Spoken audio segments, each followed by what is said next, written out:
Hello! Hi! Welcome to in my kitchen official.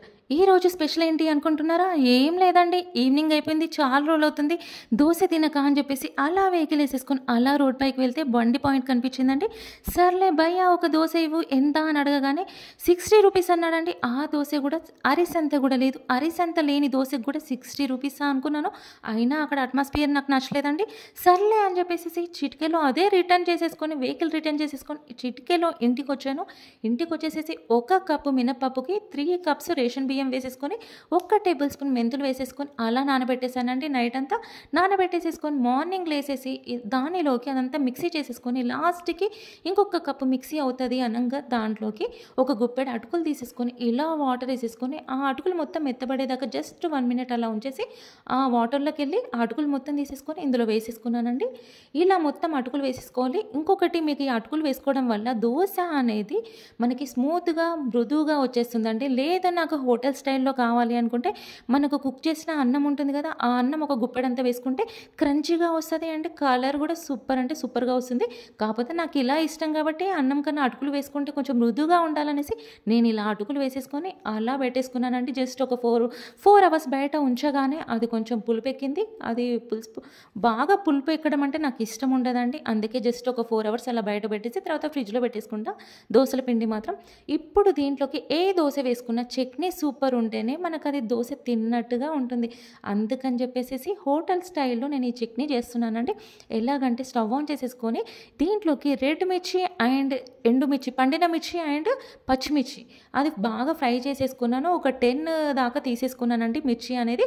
తీసేసుకొని కొబ్బరి చిప్పలు ఉంటాయి కదా! ఆ 2 పచ్చి కొబ్బరి చిప్పలని కూడా కట్ చేసేసుకొని అందులో వేసేసుకున్నాను. బాగా వాష్ చేసేసుకొని కొబ్బరి ముక్కలు కట్ చేసుకున్న తర్వాత వాష్ చేసేసుకొని ఇందులో ఆయిల్‌లో వేసేసుకోవాలండి. తర్వాత మళ్ళీ నెక్స్ట్ ఏంటంటే మనకి చింతపండు అనేది నేను వాడనండి. చింతపండుకు బదులుగా 2 టమాటోస్ వేసుకున్నాను. అలాగే మనకు ఫ్లవర్ వచ్చిన కొత్తిమీర ఉంటుంది కదా! దానికి చిన్న చిన్న ధనియాలు వస్తాయన్నమాట. అలాంటి కొత్తిమీర అయితే ఇంకొంచెం స్మెల్లీగా ఉంటుంది అండ్ టేస్టీగా ఉంటుందనేసి నాకు ఊరు నుండి వచ్చింది ఈ కొత్తిమీర. అందుకని చెప్పేసి ఈ కొత్తిమీర కూడా అలా యాడ్ చేసేసుకొని కొంచెం అదంతా ఫ్రై చేసేసుకొని ఇప్పుడు ఇదంతా మిక్సీలో వేసుకున్నానండి. మిక్సీలో వేసుకున్న తర్వాత ఇప్పుడు నేను వచ్చేసేసి ఒక 5, 6 వెల్లుల్లి రెబ్బలు, అలాగే హాఫ్ టేబుల్ స్పూన్ జీలకర్ర, అలాగే హాఫ్ టేబుల్ స్పూన్ సాల్ట్ కూడా వేసేసుకొని తర్వాత మనకు కొంచెం టేస్టీగా ఉండాలి హోటల్ స్టైల్‌లో అని చెప్పాను కదా! ఒక గుప్పెడు పుట్నాలు అంటామండి. మా తెలంగాణలో అయితే ఇవి పుట్నాలు అంటాము. ఈ పుట్నాలను ఒక గుప్పెడు వేసేసుకున్నానండి. సరిపోతుంది. అలా మెత్తగా పేస్ట్ చేసి పెట్టేసుకొని అదే ప్యాన్‌ని నేను ఇప్పుడు వేడి చేసి మళ్ళీ కొంచెం ఆయిల్ వేసేసి దాంట్లో ఆవాలు, కొంచెం జీలకర్ర, అదేవిధంగా మినపప్పు, అదేవిధంగా ఎండుమిర్చి ఒక 6 ఏసుకున్నాను టేస్ట్ బావుంటుందని. అన్నిటికన్నా ముఖ్యమైనది టేస్ట్‌ల కంటే టేస్ట్ ఇంగువ అనేది వేసేసుకున్నానండి. తర్వాత 3 రెబ్బల కరివేపాకు కూడా వేసేసుకొని ఇలా కలిపేసుకున్నానండి. కలుపుకున్న దాంట్లోకి ఇప్పుడు చట్నీ తీసుకొచ్చి ఇలా పోపు పెట్టేసేసాను. ఆహా! అనిపిస్తుంది ఆ స్మెల్‌కే. సూపర్ అంటే సూపర్, సూపర్‌గొచ్చిందండి. చట్నీ మాత్రం సూపర్‌గుంది. ఇంకెందుకు రెడీ ఇప్పుడు మనం దోసలు వేసేసుకుందామా? ఈ చట్నీ రెడీ చేసి పెట్టుకున్నాం కదా! ఇప్పుడు ఈ ప్యాన్ నేను ఇంట్లో చాలా రోజులవుతుందండి టిఫిన్స్ చేయక. సర్లే అని చెప్పేసి అది ఎక్కడో మూల పడిపోయింది. అది తీసేసుకున్నాను. తీసేసుకొని శుభ్రంగా వాష్ చేసేసాను. ఇప్పుడు ఎలాగో మనకు ఫస్ట్ టైం వాడలేదు కాబట్టి ఒక క్యారెట్ తీసుకొని ఆ క్యారెట్‌ని ఆయిల్‌లో ముంచేసి ఒక 2, 3 టైమ్స్ బాగా క్యారెట్‌తోని ఆ ప్యాన్ మొత్తం రఫ్ చేసేసుకుంటూ ఆయిల్ అంతా స్ప్రెడ్ చేయాలండి. చేసిన తర్వాత ఒక్క దోస మాత్రం మనకి ఎలాగో బాగా రాదు. సెకండ్ వన్ మాత్రం నాకు బాగా వచ్చిందండి. ఇలా ఒకటి ప్లెయిన్ దోస వేసేసుకున్నాను. మనకి బండి దగ్గర అరిసెంత ఉన్న దోసనే వేసి రూ. 60 చెప్పాడు కదా!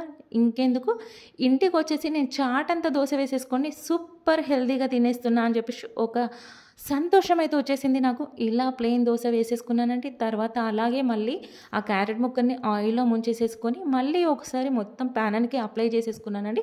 చేసేసుకొని అదే విధంగా నేను ఒక ఎగ్ దోస కూడా వేసేసుకుంటే కొంచెం మన బొజ్జ అనేది కొంచెం ఫిల్ అప్ అయిపోతుంది. తిన్నట్టుగా ఉంటుందనేసి ఎగ్ దోసలు కూడా ఒక 4 వేసేసానండి. ఎగ్ దోస కూడా ఇలా 2 గంటెల దోస మిశ్రమాన్ని వేసేసుకొని ఇలా రౌండ్‌గా తిప్పేసేసుకొని అది కొంచెం ఫ్రై అవ్వగానే పిండి మొత్తం కొంచెం కుక్ అయినట్టు అవ్వగానే ఒక్క ఎగ్‌ని మాత్రం మనం పగలగొట్టేసేసుకొని ఇలా వేసేసి ఒక స్పూన్ తీసేసుకోవాలండి. ఒక స్పూన్ తీసేసుకొని దాన్ని దోసకి మొత్తం ప్రెస్ చేయాలి. దోస మొత్తం అప్లై చేసేసుకోవాలి.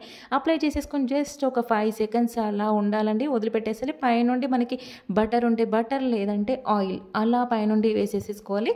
వేసేసుకొని తర్వాత వచ్చేసేసి నేను దీనికి టచ్అప్ జస్ట్ కొంచెం అలా టేస్ట్ కోసం, టచ్అప్ కోసం అనేసి కొంచెం ఉప్పు, కొంచెం కారం అలా వేసేసుకొని ఇలా తీసేసాను. మీకు కావాలంటే రివర్స్ కూడా వేసేసుకోవచ్చు అండి.